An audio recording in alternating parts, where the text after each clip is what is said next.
Hace 3.500 años, la mayor erupción volcánica de la historia conocida estremeció al planeta. En el corazón del Mediterráneo, una tranquila isla estalló con una fuerza devastadora.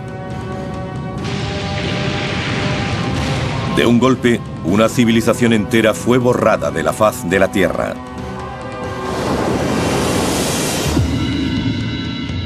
A principios del siglo XX, los restos de un espectacular palacio fueron descubiertos en la isla de Creta. En una cercana isla griega, una ciudad permanecía enterrada, preservada bajo miles de toneladas de ceniza volcánica. Equipos de investigadores examinan cada fragmento de estos misteriosos yacimientos para descifrar sus secretos ocultos. Y a partir de los elementos extraídos de las cenizas, ha surgido una teoría innovadora. Estas ruinas podrían pertenecer a una antigua civilización, la Atlántida. Mediante moderna tecnología visual, reconstruimos los increíbles templos y palacios y revelamos la majestuosidad y el misterio de este mundo perdido.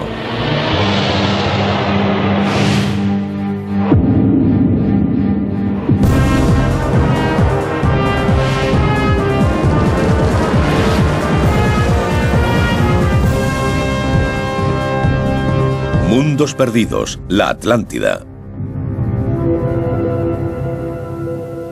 Toda búsqueda de la Atlántida comienza con los escritos del filósofo griego Platón.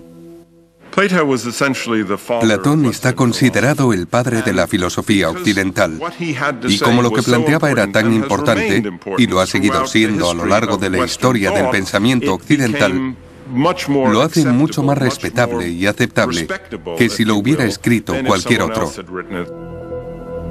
En uno de sus escritos más interesantes, Platón describe una notable sociedad utópica. Abundantes en riqueza y conocimiento, sus capacidades como constructores e ingenieros iban más allá de lo imaginable. Pero cuenta que la paz de esta tierra se rompió repentinamente. Cuenta la leyenda que toda esa civilización desapareció en un solo día. Fue tragada por el mar y se perdió para el mundo durante milenios.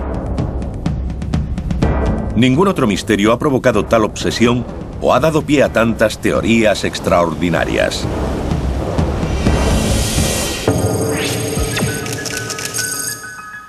En la mediterránea isla de Creta se hizo un descubrimiento a principios del siglo XX que abriría un nuevo capítulo en la búsqueda de la Atlántida. Un arqueólogo llamado Arthur Evans, un verdadero Indiana Jones, llegó a Creta en busca de tesoros del mundo antiguo. Evans iba tras algo muy concreto. Buscaba la primera cultura europea, pero también indagaba las raíces de la mitología griega. Evans inició su búsqueda en un asentamiento llamado Knossos. No tardó en encontrar algo que iba más allá de sus mejores sueños. En la primera zanja que cavó, desenterró un magnífico trono de piedra. Era el corazón de un espectacular complejo palaciego. Con una superficie del tamaño de 4 campos de fútbol y 10 veces más habitaciones que la Casa Blanca, la excavación dejó al descubierto una construcción a gran escala. Lo que encontró iba más allá de todas las expectativas y definía a la civilización que lo rodeaba, a la que llamó minoica. El nombre elegido por Evans procedía de un personaje de la antigua mitología griega llamado Rey Minos. Se decía que Minos vivía en un gran palacio en el centro del cual tenía encerrado a un monstruo terrible, mitad hombre, mitad toro, llamado Minotauro. Sir Arthur Evans pensó que había descubierto el palacio del rey Minos. Probablemente no tenía nada que ver con él, pero parecía un buen reclamo y así se quedó.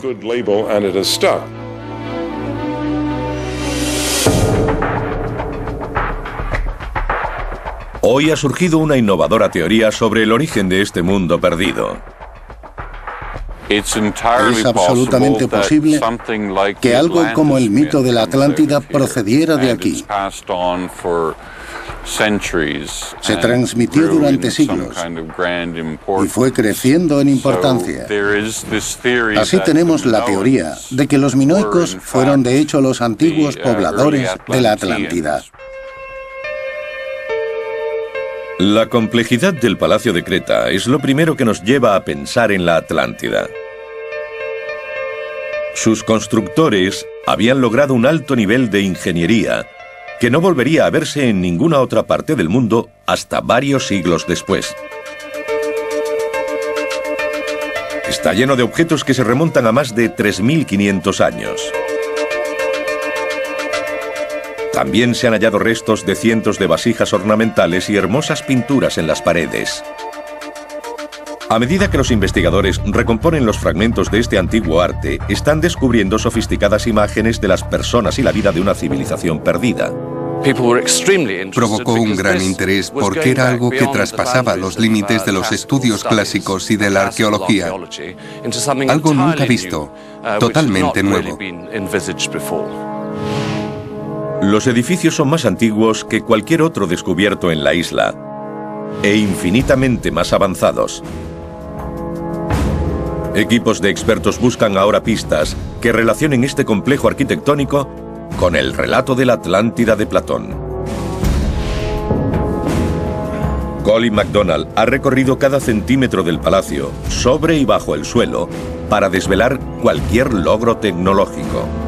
Y ha descubierto bajo la superficie uno de los rasgos más avanzados del yacimiento. Bajo todo esto, se encuentra la más impresionante red de aguas, tanto de drenaje como de abastecimiento. Sorprendentemente, esta sofisticada red de tuberías es anterior a la de los imperios griego y romano en unos 1000 años. Estas tuberías de terracota o arcilla están hechas de piezas de 1 metro encajadas unas con otras. Conducían el agua a los diferentes lugares del palacio. E igualmente impresionantes eran los sistemas que utilizaban para sacar el agua del palacio, el sistema de alcantarillado. Una vasta red subterránea evacuaba las aguas residuales del palacio. Gracias a los detalles de la investigación de Colin, ahora podemos ver cómo esas tuberías rodeaban los recintos del Palacio Real. Estamos justo en medio del sistema principal de drenaje del palacio, en el lado oeste. Está hecho de piedra y con 1 metro de altura aproximadamente. En tiempos de lluvias torrenciales, grandes cantidades de agua podían ser evacuadas mediante este sistema. Una red de canalización igualmente sofisticada se describe en los relatos de Platón. Él habla de un palacio en el que el agua era abundante. Recogida de las colinas circundantes, era repartida por toda la ciudad, igual que aquí, en Noxos.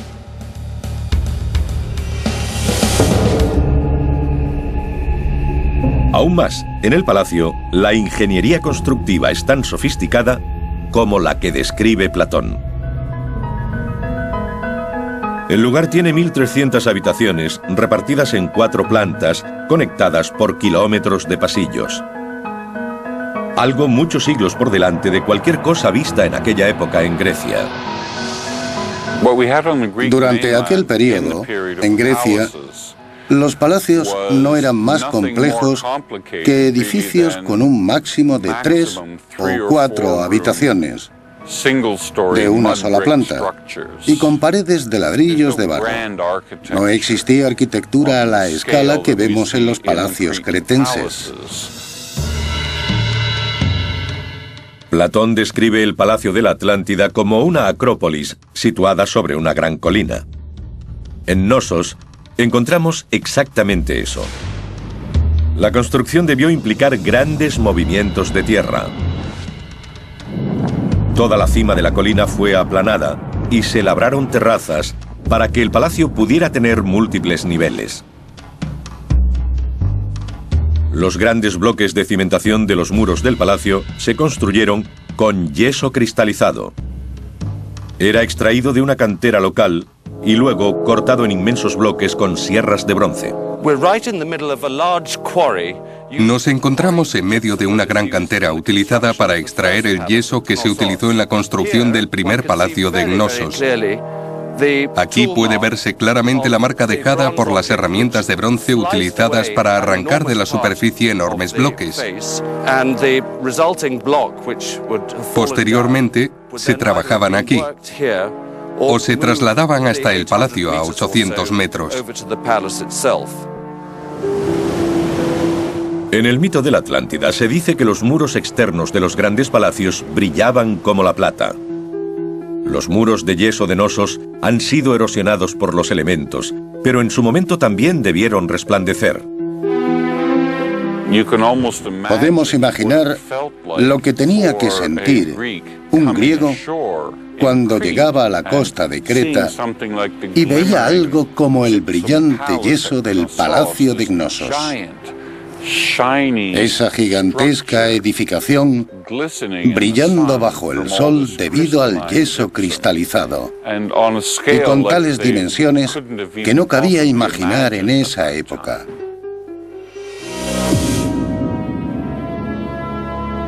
Una enorme residencia real, un lugar de adoración y ceremonia, en el mismo centro de una civilización avanzada y rica. Usando las últimas pruebas, nuestro equipo aplica avanzadas tecnologías para reconstruir el prehistórico palacio. Podemos ver la edificación como debió alzarse en su época, soportada por grandes columnas de madera. Muchos creen que esta fue la Atlántida. Ahora nuestros investigadores penetran a mayor profundidad hasta la estructura de este extraordinario palacio en busca de pistas que puedan proporcionar pruebas. Lo que encuentran son evidencias de la causa de la destrucción de este mundo perdido.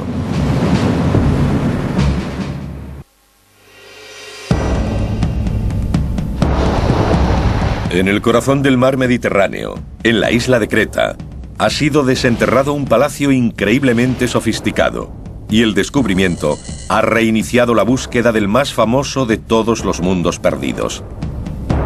Con su enorme escala, su compleja red de aguas y sus brillantes muros de yeso, la ingeniería de este extraordinario palacio coincide con las descripciones que Platón hace de la Atlántida. Ocultas en la estructura de este impresionante lugar, hay conexiones incluso más convincentes. Platón describió a la Atlántida como una sociedad compleja que vivía una existencia utópica. Su pueblo convivía en armonía con la naturaleza y con sus congéneres. La misma armonía puede verse aquí, en el orden y la simetría de estos edificios, en la forma en que se hace uso del flujo natural de los elementos. Los constructores del palacio eran maestros controlando el paso de la luz y el aire hasta el interior de las habitaciones. Idearon sistemas que resultan avanzados incluso hoy, a pesar de haberse desarrollado hace casi 4000 años. Los espacios interiores estaban divididos con un ingenioso sistema conocido como politirón. Las filas de pilares contaban con postigos deslizables que se movían de forma independiente. Podían disponerse para cortar una corriente de aire frío o para canalizarla hasta la habitación más interior del palacio. El corazón del conjunto es el patio central, que da luz y aire a todas las zonas del complejo. Al este se encuentran los aposentos reales, un edificio de varias plantas que supera todo lo descrito por Platón sobre la Atlántida.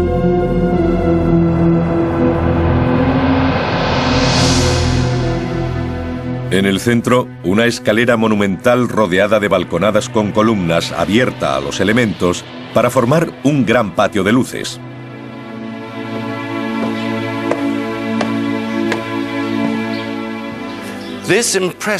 Esta impresionante estructura fue uno de los mayores logros de la arquitectura minoica.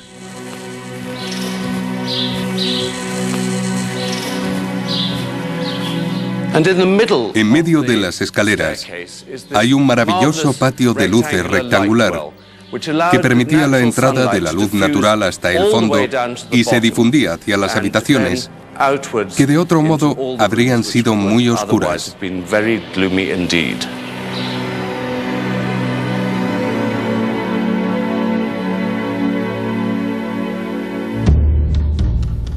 Esta impresionante tecnología y la sofisticada cultura que la desarrolló parece haber prosperado en el Mediterráneo durante siglos. Pero entonces, sencillamente desapareció. Como en la historia de la Atlántida, esta civilización parece haber sido borrada de la faz de la Tierra en una repentina y violenta catástrofe. Las primeras pistas de lo que pudo ocurrir yacen en el mar que rodea la isla. El Mediterráneo está dividido por dos placas tectónicas, con Europa a un lado y África al otro. Estas dos inmensas masas de tierra colisionan, y la energía de esa colisión es liberada periódicamente en forma de terremotos. Las pruebas arqueológicas de terremotos son muy difíciles de detectar aquí, en parte porque reconstruían y reparaban inmediatamente después. No obstante, hay un ejemplo en la zona sur, en la casa llamada de las Piedras Caídas. Al parecer, al final del periodo del primer palacio hubo un gran terremoto, y esos enormes bloques fueron lanzados a varios metros hacia el sur, donde aún permanecen como prueba de lo sucedido. Nuestros expertos han descubierto que los ingenieros del palacio desarrollaron innovadoras técnicas para crear edificios que soportaran la destructiva fuerza de estos violentos temblores. Simplemente. Ahora nuestro equipo está ansioso por aprender de la experiencia de los ingenieros del palacio y estudian atentamente las técnicas antisísmicas empleadas en Knossos. Para mantener en pie sus altos y delgados muros, probablemente lo primero que hacían era reforzarlos con contrafuertes, como este.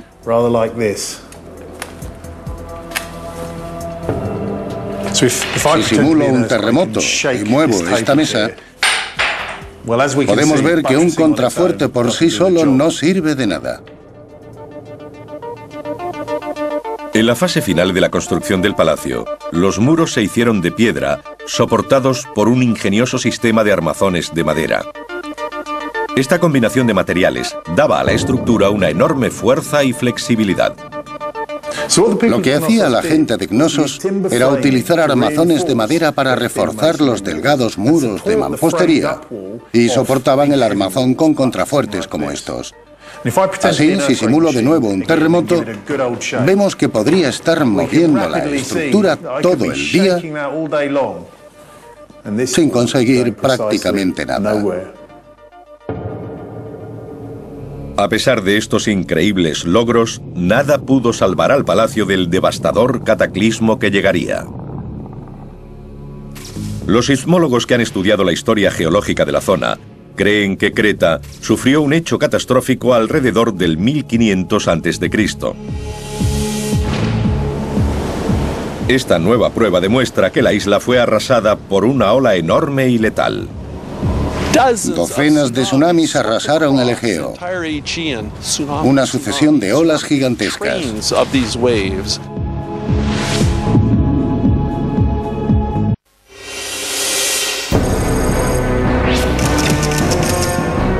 En la isla mediterránea de Creta, los arqueólogos han descubierto los restos de un antiguo palacio.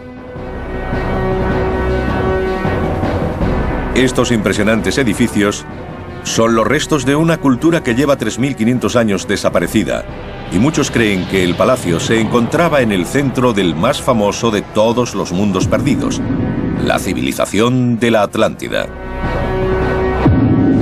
Como la Atlántida, el palacio de Knossos y la isla de Creta fueron arrasados por un suceso catastrófico. En busca de la fuente de su destrucción, los expertos se han centrado en una isla volcánica a 160 kilómetros al norte de Creta. En tiempos antiguos fue llamada Thera. Hoy se conoce como Santorini. El vulcanólogo Floyd McCoy se dedica a descifrar las pistas geológicas para reconstruir la destructiva historia de la isla.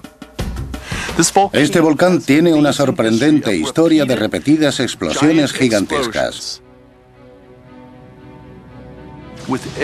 Con cada explosión, se volvía a abrir este gran cráter que llamamos caldera.